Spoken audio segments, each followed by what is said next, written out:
Hi there friends, I'm Tory Favro, horror author and your reviewer. So thank you so very much for watching the videos, guys. If you haven't subscribed yet, please give that some consideration. Hitting the bell and liking and all the other YouTube nonsense, sharing it with a friend if you like, putting it on social media, making a billboard for me.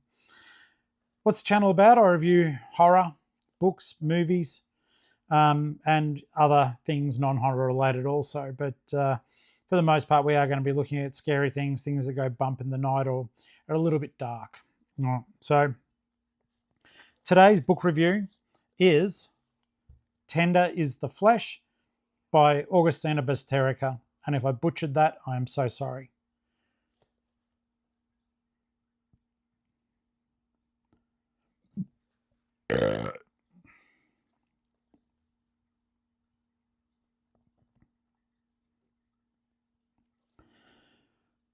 If you haven't heard of this book, you need to get your eyes around it. So in this book, it's confronting.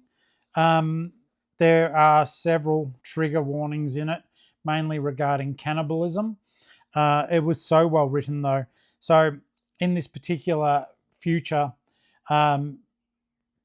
people are eating people because animals are somehow poisonous and bad for human consumption. So literally there are people born to become food. There are people that sacrifice themselves to become food. And there are people who propagate the rhetoric that eating people is all good in the hood. The story centers around a man. His name is Marcus. And he is essentially works at a processing plant where humans are slaughtered and their parts are sold out and onwards. And he basically deals with all the business side of it. He's not the killer. And there are all different grades of human flesh that are being brought to him. Living creatures, living people. Some, though, are genetically now modified humans, legitimately just brought to... It's a horrible book. It's just so well written. Forgive me if I'm pausing on it. But the story deals with things on so many levels. It is barbaric. It's upsetting. You keep turning the page and it's basically the next thing is upsetting. The next thing is upsetting.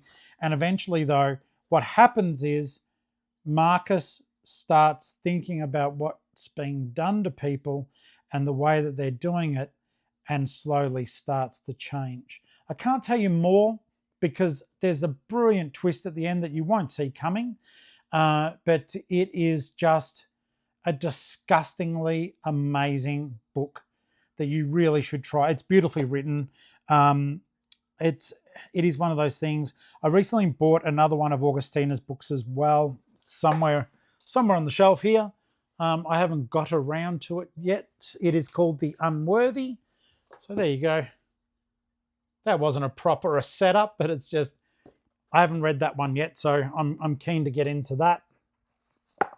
That's probably going to be a long way away in terms of these reviews. As I'm trying to get the channel set up, for the most part, I'm relying on my memory of having read some of these books that I can share them with you quickly. Something about the channel too, I think I should get this out of the way, even though we'll go back to this briefly.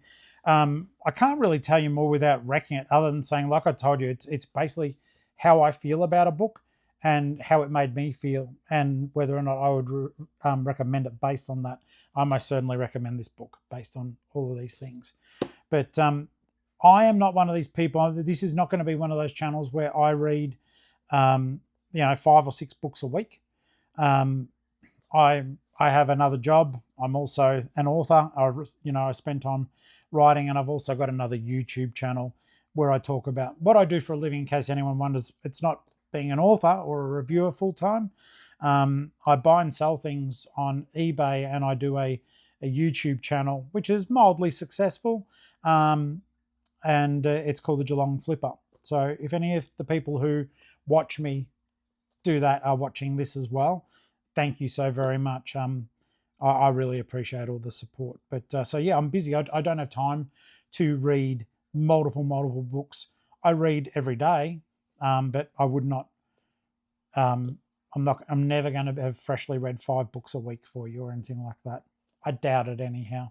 There's a channel I saw on TikTok. A lady literally reads a book a day. So she says anyhow. She gives wonderful reviews. I like the channel.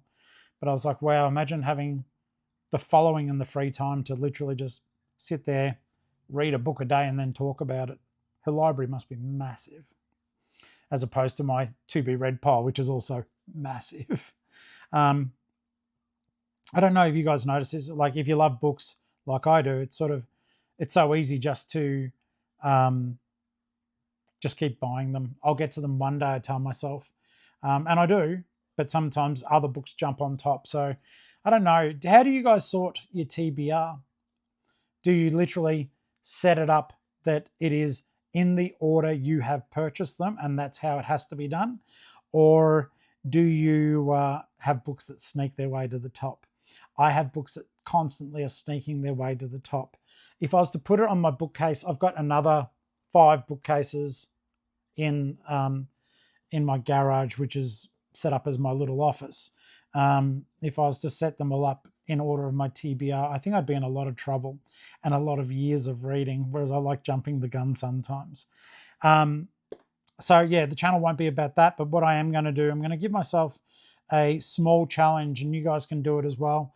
And I know that other channels have done this too. Please don't think I'm thinking, oh, well, I'm so original, because I'm not. I'm going to set myself a challenge of reading a small book once a week, in addition to the other books that I'm reading. So, for example, I'm going to I'm thinking I'm going to read at least once a week a Goosebumps book that I can then talk to you guys about. If you don't know what Goosebumps is, and please don't laugh, my thing is, in my 53 years, one thing I've really learnt: don't make assumptions. There'll always be someone who hasn't heard of the thing that you like. Goosebumps is a fantastic series of 60-odd books. There's more now, but the core is, I think, 62 books, written by R.L. Stine, and they're kids' horror. They are creepy. They're young teen reads, but they are creepy enough for adults to thoroughly enjoy them too. I'm going to read my way through the Goosebump books, possibly in their publication order. It doesn't matter if I don't, but it might just help me. And I think that'll be a nice bit of fun for us all to have together. But getting back to the horrible cannibal story, it's beautiful, it's horrifying, and it will challenge your thought processes regarding this subject matter. It was a brave book to write, in my opinion, and it's certainly a tale that will sit with you for a long, long time after you're done with it. So I do recommend this book if you haven't read it. It is confronting, it's upsetting, but it's also so well written. All right. So absolutely, big thumbs up. Tender as the flesh. Give it a read. All right. Thank you so very much, guys. That wraps up that video. Hope you enjoyed it. And if you want me to read anything or look at what you've done, my postal address is at the end of the video. So I look forward to hearing from you all soon. Write down in the comments what you're reading at the moment. Are you going to take up the Goosebumps challenge? Have you done the Goosebumps challenge? I'm keen for more and more comments to bring our book community together. It's a good way for me to socialize. All right. I'll see you on the next one. Bye.